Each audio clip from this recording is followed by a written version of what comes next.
Topic है हमारे पास anatomy of human respiratory system.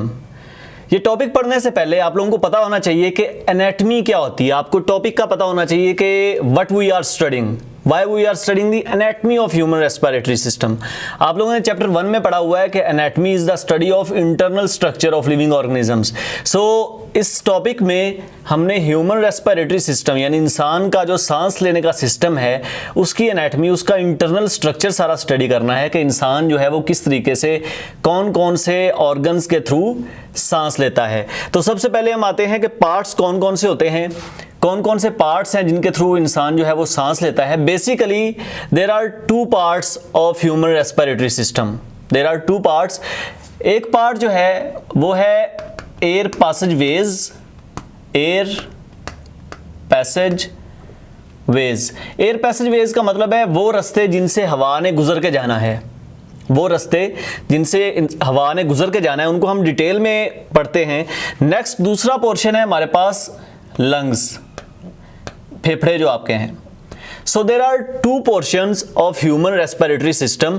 आप लोगों को साथ नजर आ रहा है कि एक ह्यूमन है, उसके रेस्पिरेटरी सिस्टम के दो आपको पोर्शन नजर आ रहे हैं। एक उसका सारा एयर पैसेज वे है और दूसरा एंड पे आपको उसके लंग्स यानी फेफड़े जो होते हैं वो भी आपको पिक्चर में क्लियर नजर आ रहा है। So these are the parts of human respiratory system. इनको बारी बारी हमने डिटेल में पढ़ना है। एयर पैसेजवेज की डिटेल हमने पढ़नी है और फिर लंग्स की हमने डिटेल पढ़नी है।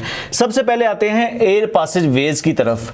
एयर पैसेजवेज का लफ्जी मतलब देखें तो इसका मतलब है कि हवा के जो गुजरने के रास्ते हैं उनको हम कहते हैं एयर पैसेजवेज। अब एयर पैसेजवेज जो हैं इनमें कौन कौन से पार्ट्स होते हैं और हर पार्ट का इंडिविजुअली फंक्शन क्या होता है उसको हम समझते हैं। सबसे पहले इसको समझने के लिए हम एक डायग्राम आपको नजर आ रही है, साथ आपको पिक्चर नजर आ रही है। ये ह्यूमन रेस्पिरेटरी सिस्टम है और उसमें आपको एयर पैसेजवेज नजर आ रहे हैं। ये जो आपको नजर आ रहा है इसमें सबसे पहले आपको नोस्ट्रिल्स नजर आ रहे हैं। नोस्ट्रिल्स का मतलब है जो नथने होते हैं, ये जो आपके नथने आपको सामने नजर आ रहा है। फिर उसके बाद नेजल कैविटीज हैं। नेजल कैविटीज का मतलब कि नाक के अंदर की जो कैविटीज हैं उनको हम नेजल कैविटीज कहते हैं। इनको हम इंडिविजुअली बाद में एक्सप्लेन करते हैं। फिर फेरिंक्स आपको नजर आ रही है, उसके बाद लेरिंक्स है, फिर ट्रैकिया है, फिर ब्रोंकाई है, ब्रोंकस है, ब्रोंक्यूल्स है, एल्वियोलर डक्ट्स हैं, एल्वियोलर सैक्स हैं और अल्टीमेटली हमारे पास ये सारे लंग्स के अंदर पड़े हुए हैं। तो ये हमारे पास एयर पैसेजवे और हमारे पास लंग्स का स्ट्रक्चर आपको जो साथ नजर आ रहा है। अब हम इनको डिटेल में कॉन्सेप्ट पढ़ते हैं कि हमारे पास एयर पैसेजवेज का कॉन्सेप्ट क्या होता है। आप गौर करें कि एक हमारे पास फर्ज करें कि ह्यूमन है, हम ये एक रफ ड्रा कर लेते हैं साथ for the sake of understanding. For example ये हमारे पास एक ह्यूमन है। अब हमने इसमें देखना है कि जो एयर पैसेजवेज हैं, जो एयर पैसेजवेज हैं वो किस तरीके से ह्यूमंस के अंदर पड़े हुए होते हैं। हमने पहले एक ओरिजिनल डायग्राम देखी, अब हम समझने के लिए इसको खुद भी ड्रॉ कर रहे हैं। ये हमारे पास एक ह्यूमन है, इसमें सबसे पहले ह्यूमन में सबसे पहले जो चीज़ आपको नज़र आ रही है वो इसके नोस्ट्रिल्स नज़र आ रहे हैं। ये आपको जो नज़र आ रहा है, जैसे आई एम अ ह्यूमन, मेरे आपको नथने नज़र आ रहे हैं, these are the nostrils. Nostrils का फंक्शन क्या होता है? नोस्ट्रिल्स का फंक्शन ये होता है कि इनसे हवा ने एयर पैसेजवेज के अंदर जाना होता है। यहाँ से एयर जो है वो एंटर होगी। This is a point of air entry, this is a point of air entry. अब उसके बाद क्या होगा, नोस्ट्रिल से हवा गुजरेगी और जाएगी नेजल कैविटीज के अंदर। अब आप गौर से देख सकते हैं, अगर आपको अब फिर से हम दूसरी डायग्राम चला रहे हैं वो इसलिए कि अब आपको नजर आ रहा है कि एक ह्यूमन है, उसकी जो नेजल कैविटीज हैं वो बोन की प्रोजेक्शंस की वजह से बनी है। 3 बोन्स होती हैं, देयर आर 3 बोन्स। वो तीनों बोन्स जो हैं वो मिलके एक शेल्फ टाइप बना रही हैं। वो शेल्फ बना के हमारे पास जो कैविटीज बनती हैं वो है नेजल कैविटीज। अब दोबारा हम इसको अपनी डायग्राम में देखते हैं और फर्ज करते हैं कि ये हमारे पास नेजल कैविटीज हैं। ये हमारे पास नेजल कैविटीज हैं, यानी वो कैविटी है जिससे एयर ने अंदर जाना है। अब ये जो नेजल कैविटीज हैं इनका बड़ा खास फंक्शन होता है, क्यों?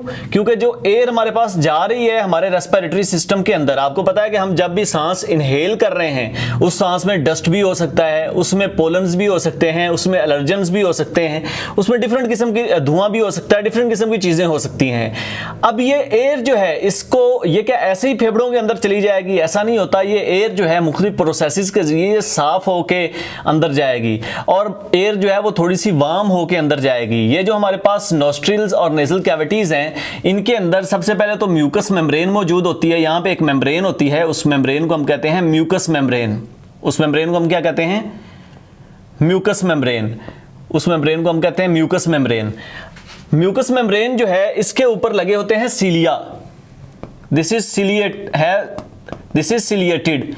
सिलिएटेड का मतलब ये है कि इसकी जो एपिथेलियम है, इसकी जो सरफेस है वो सीलिया की बनी हुई है, उसके ऊपर सीलिया पड़े हुए होते हैं। इसी को हम थोड़ा सा यहाँ पे ड्रा करते हैं कि फॉर एग्जांपल ये हमारे पास एक एयर पासेज वे है और इसके अंदर सीलिया पड़े हुए हैं, ये सीलिया हैं।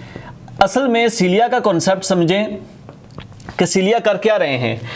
जब भी एयर अंदर जाएगी,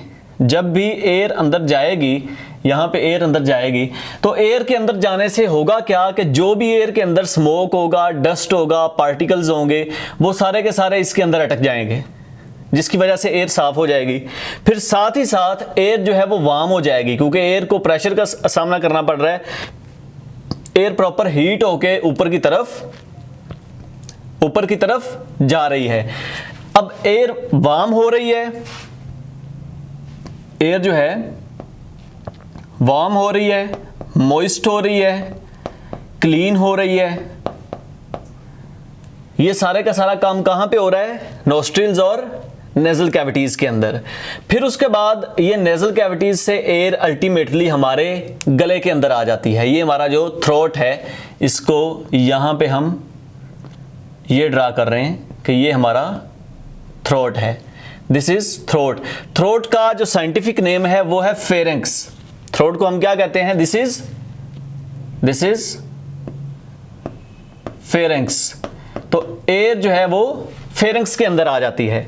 अब जब एयर फेरेंक्स के अंदर आएगी तो फेरेंक्स के बाद नीचे अब एयर के पास जाने के लिए एक प्रॉपर पाइप मौजूद है जिसको हम कहते हैं विंड पाइप, जो कि हवा का पाइप है जिसके अंदर एयर ने जाना होता है। वो शुरू कहां से होता है? वो शुरू होता है लेरिंक्स से। अब यहां पे एक कॉन्सेप्ट क्लियर करने की जरूरत है। ह्यूमन बॉडी जो है, हम जो इंसान है, इसको हम टॉपिक को रोक के कॉन्सेप्ट क्लियर कर रहे हैं।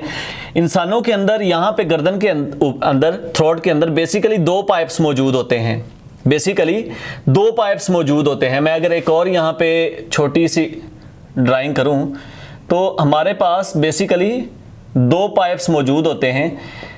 वो दो पाइप्स कौन कौन से होते हैं? वो दो पाइप्स जैसे ही गर्दन के अंदर आते हैं, एक पाइप आगे मौजूद होता है और दूसरा पाइप जो है वो पीछे मौजूद होता है। दोनों एक दूसरे के साथ साथ मौजूद होते हैं। दरमियान में बाइफर्केशन होती है, दरमियान में डिवीजन होती है। ओके, एक सामने को पाइप है और एक पीछे को पाइप है। ये जो सामने वाला पाइप है ये एयर पाइप होगा जिसके ये सारे हिस्से होंगे, और ये जो पीछे वाला पाइप होगा ये हमारे पास एसोफेगस होगी, खुराक की नाली होगी। ये बहुत इंपॉर्टेंट कॉन्सेप्ट है। आमतौर पे लोग कंफ्यूज होते हैं कि शायद खुराक की नाली आगे है, क्योंकि हम खाना खाते हैं तो वो कैसे जाती है, लेकिन खुराक की नाली आगे नहीं, पीछे होती है। आगे सांस की नाली होती है, और वो सांस की नाली किस तरीके से खुराक जो है वो सांस की नाली में नहीं जाती और डायरेक्ट जाके खुराक की नाली में जाती है, वो इसके स्ट्रक्चर में हम देखेंगे। तो ये कॉन्सेप्ट आपका यहाँ पे क्लियर होना चाहिए कि ह्यूमन बॉडी के अंदर दो पाइप्स पड़े हुए हैं, एक एयर पाइप है और दूसरा एसोफेगस है, और जो आगे पाइप पड़ा हुआ है वो है एयर पाइप और जो पीछे पाइप पड़ा हुआ है वो है एसोफेगस।